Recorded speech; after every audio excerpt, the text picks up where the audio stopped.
The Superior Court of Pennsylvania is one of two intermediate appellate court levels. For those unfamiliar with the court, it is a statewide election. So the candidates who you are about to hear from are running statewide all across Pennsylvania.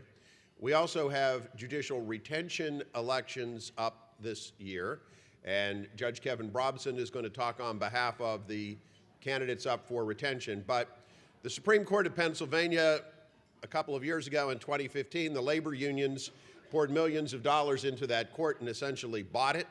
And it is now a court that is in the pocket of big labor and the left. Now, the judges we have running this year are not running for Supreme Court, but the Superior Court and the Commonwealth Court tend to be the bench for the Supreme Court. So we need to elect good, solid judges and put them on those two courts so that we have people who can ultimately bring the Supreme Court back to we the people. So with that, I would like to introduce our first candidate. We're going to give them each 5 minutes, and then we're going to hear from Judge Bobson. So our first candidate, Meghan King. Meghan King from Chester County. And judges aren't allowed to say a whole lot because if they do it right, they actually have a canon of ethics, and our candidates and our judges actually follow the canons of ethics, unlike the other side. So I'm not going to say anything more about her. I'll let Meghan introduce herself and talk about her background. Meghan, welcome. Thank you so much.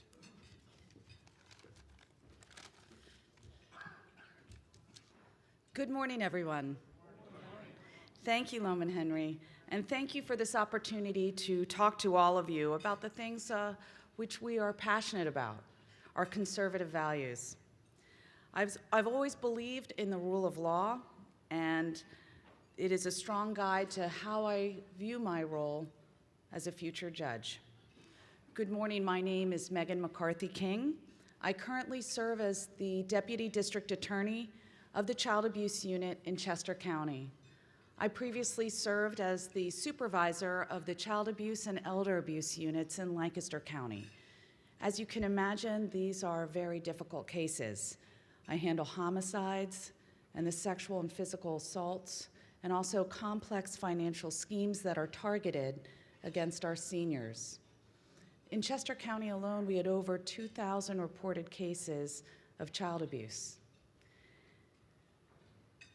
I just want to briefly mention a case that I handled recently and received quite a bit of press attention. And it involved a case in which a man in Malvern had amassed over 14 million images of child pornography. It's the largest collection in Pennsylvania.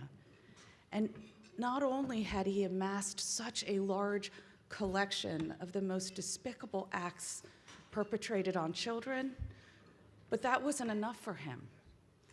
He also took it to the next level and created child pornography, and he assaulted a child in his care, a child that was on the autism spectrum, and then he videotaped it and sent it all over the internet. And this case was also a collaboration with the federal government, with the U.S. Attorney's Office and the FBI. And the reason that we did that is so we could avail ourselves of the large sentences in federal court. And as this collaborative effort, I am proud to say that this man is serving 100 years in prison, and he will never hurt another child.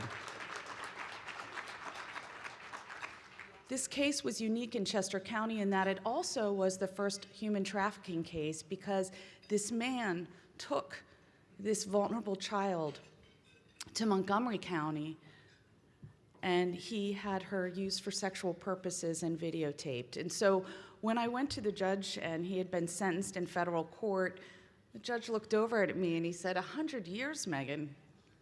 He's 60 years old. And I said, you know what, my grandmother's 104, and I'm not taking any chances. So people ask me all the time, you are bombarded with information that's just absolutely horrific on a daily basis, and how do you do what you do continually, given the nature of the offenses and the sheer number? And it's about doing the right thing in the right way for the right reason. Prophet Isaiah 1:17 says, "Learn to do right, seek justice, and defend the oppressed." It's about having the proper judicial temperament and integrity. The Pennsylvania Bar Association recommended me based on my experience, my integrity, as well as my judicial temperament. And while the majority of my legal career has been in the criminal realm, I also have civil experience.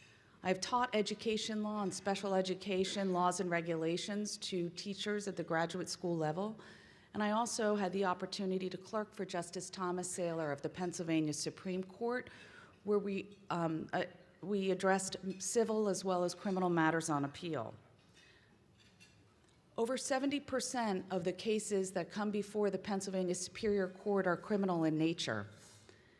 And it's important that we have a diversity of professional experiences when it comes to the Superior Court judges.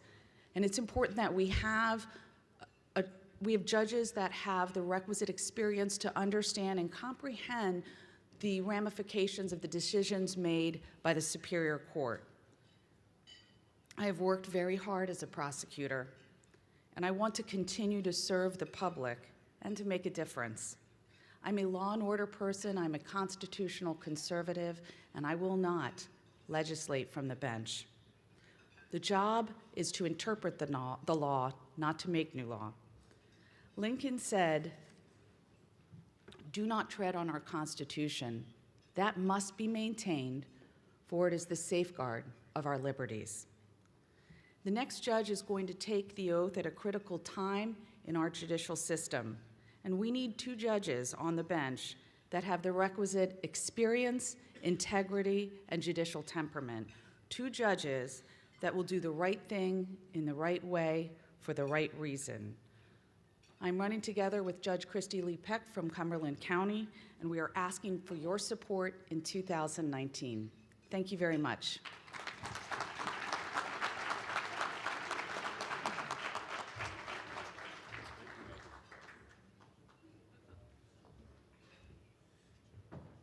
And speaking of Judge Christy Lee Peck, our next speaker, Judge of the Court of Common Pleas of Cumberland County, Judge Christy Lee Peck.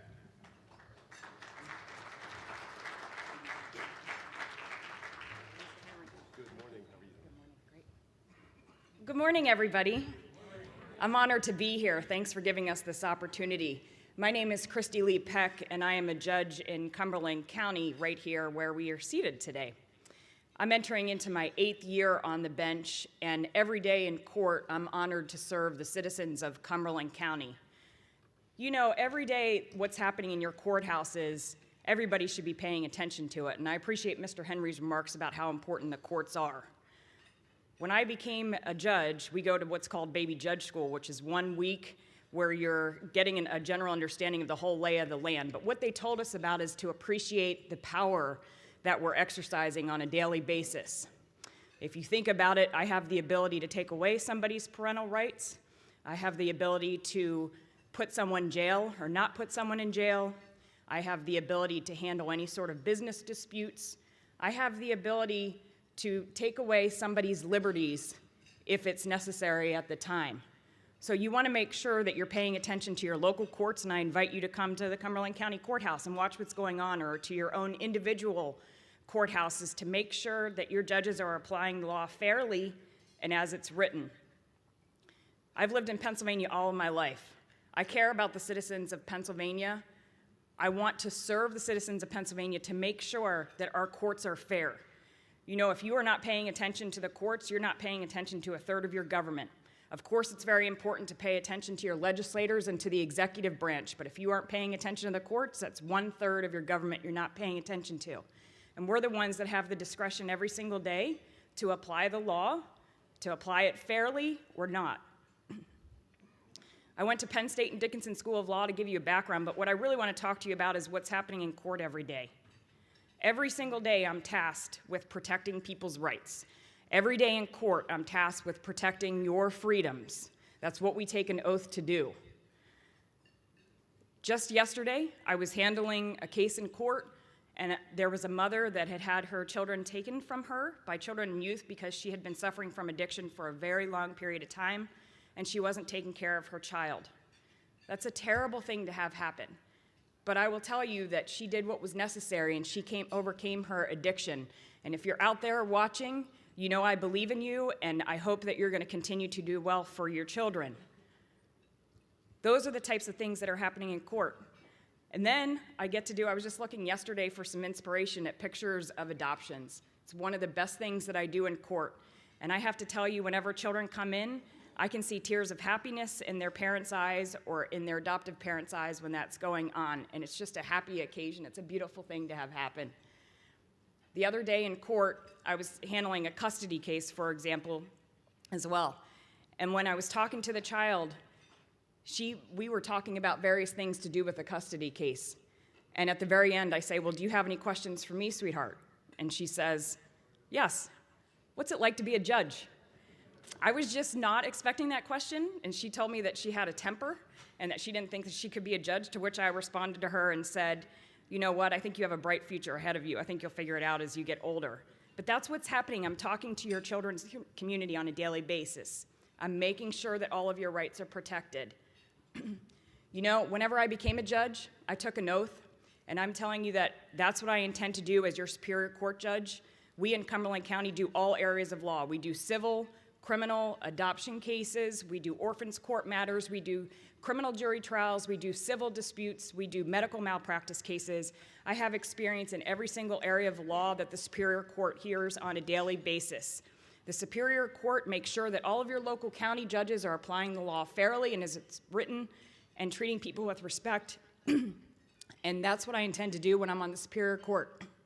I was thinking about, coming over here today. Here's what I think. I pledge allegiance to the flag of the United States of America. I took an oath to support, obey, and defend the Constitution. That's what I intend to do as one of your next Superior Court judges. I ask for your consideration and for your vote on May 21st. Thank you.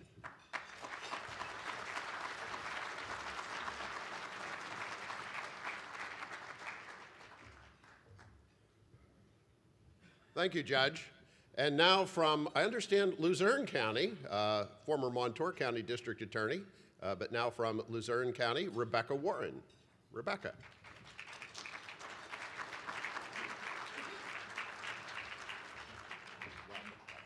Thank you. Good morning. So good to see so many people who are gathered together to discuss, support, and advance conservative causes. Thank you, individually and collectively, for all that you do. My name is Rebecca Warren, and I am running for Superior Court. And I think it's important for us to begin with the end in mind. What is the Superior Court, and what do they do? I've been traveling the state of Pennsylvania over the last several months, and it is shocking to me how many people don't understand the role of the court. The Superior Court is really the court of last resort for about 90% of the cases in Pennsylvania. When someone's not happy with the decision made at the county court level, they appeal it to the Superior Court, and the Superior Court must hear the case. According to the last statistical publications, the Superior Court's docket is about 65% criminal and 35% civil. So you need judges who understand and have a deep appreciation for and experience in both of those areas. So that begs the question, why am I running? And I'm glad that I get to take this opportunity this morning to relay to you my qualifications and also my motivation. And I would encourage all of you, as you speak with the candidates and listen to the candidates, to ask those two questions. What's their experience? What's their motivation? In looking at my qualifications, I have been an attorney, a litigator, for over 27 years. And I was fortunate that when I graduated from law school, I hit the ground running in the courtroom. And I've been there ever since. I've had the opportunity to try many different types of civil cases. And the Superior Court hears contract disputes, real estate matters, estate and will issues, adoptions, family law such as custody, support, and divorce. I've done all of those types of cases. And importantly, I've appeared in front of the Superior Court on many occasions. I've done a lot of appellate work. so I am very familiar with the role of the Superior Court. I also was the elected district attorney of Montour County, and that was a very wonderful time in my career where I was able to help a lot of people. I had been an assistant district attorney in a neighboring county, and in that county I was able to write and create the child abuse protocol. I trained all of the law enforcement officers, children and youth, and prosecutors on how to minimize trauma to child victims. When I became the district attorney, it was very important to me that we protect our elderly, our children, and the vulnerable people in our community. So I created a multidisciplinary investigative team, MDIT for short, in order to assist child victims. I also worked very closely with the Temple Institute of Protective Services to train people with regard to elder abuse and financial abuse. And I also created a robust victims' rights program. I want to tell you what my motivation is for running as well, and that's equally as important. I decided to run for office initially because of a tragedy in my family. I lost both my father and my brother as victims of a double homicide by vehicle. And unfortunately, the person who killed them had connections and was not going to be charged. Obviously, that was a very difficult time for me and my family. It was also difficult because I worked in the justice system. I knew how it was supposed to work. And what I encountered was a very broken system. I and my family were denied justice. So, facing that situation, I could have folded up and gone home. But instead, I used it in order to secure justice for my family and also to try to help fix our justice system. I was able to get justice for my family, and the woman pleaded guilty to 2 counts of homicide by vehicle. But at the end of that entire ordeal, I found myself asking this question.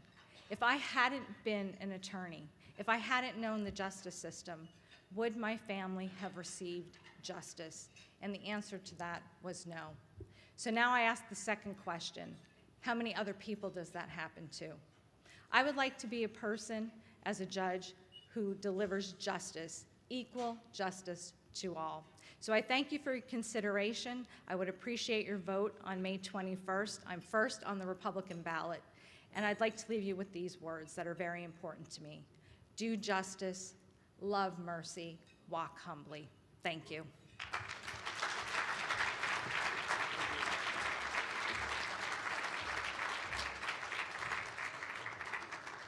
I cannot emphasize enough how important these races are. We're not going to be hearing about them on Fox News. You're not going to see them on the front pages of the paper. But this is a statewide election. And we have justices now on our Supreme Court who not only legislate from the bench, but who are seeking to rewrite our state constitution. So it's very important that the people we elect to Superior Court, Commonwealth Court, and Supreme Court are folks who are going to actually uphold our Constitution rather than rewrite it. Now, lest I give you the impression that all judges on the courts are bad, I'm going to ask Judge Kevin Bobson to come up for a couple of minutes. We actually have some good guys and some good ladies who are doing an outstanding job and who are, in fact, defending our Constitution and working every day to ensure that justice is done for we the people of Pennsylvania.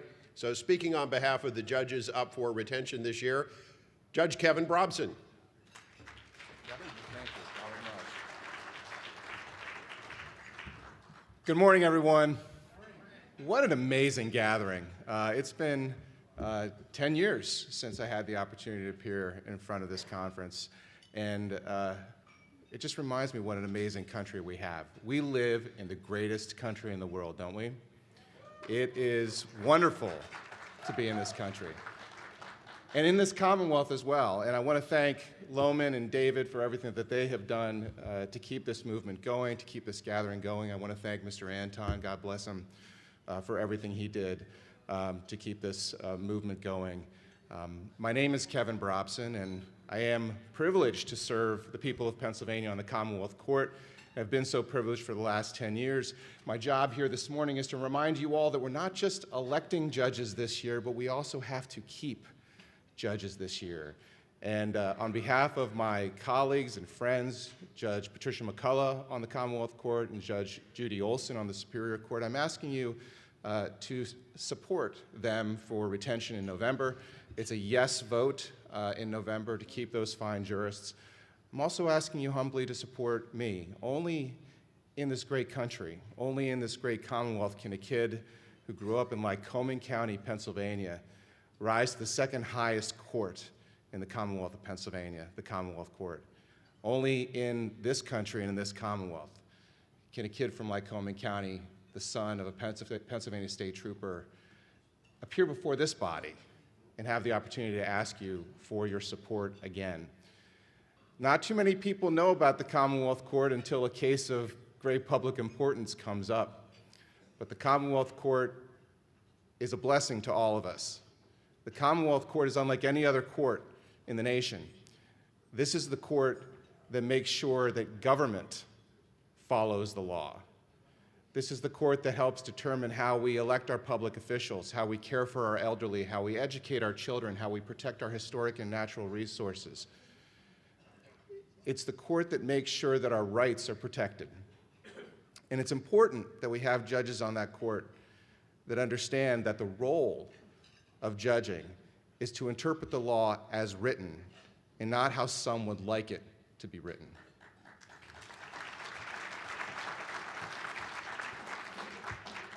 I made you, the people of Pennsylvania, some promises 10 years ago when I ran. I promised that I would take the values that I learned growing up in north central Pennsylvania and take them with me on the bench. Those values were honesty, integrity, hard work, family, faith in God, and love of country. For the past 10 years, I haven't forgotten that. I've taken those values with me every single day to work. It's been my privilege to do that. This is an important election this year for everybody in Pennsylvania. We, the voters of Pennsylvania, have the opportunity to shape our judiciary. I'm asking you to approach this election with the same vim and vigor that you approach the elections at the federal level and at your local level. They're critically important. And as you continue to evaluate candidates and as you continue to make your decisions, I hope when November comes around that you will look somewhere on the ballot, it's kind of unclear where it's going to be, but somewhere on the ballot there's going to be some questions. And you're going to see some names there. And you're going to see my name, and you're going to see Judy Olson's name, and you're going to see Patricia McCullough's name, and the question is going to be, should you keep them for another 10 years? I humbly ask that you vote yes. We would love to continue to serve the people of Pennsylvania on these courts. Thank you very much.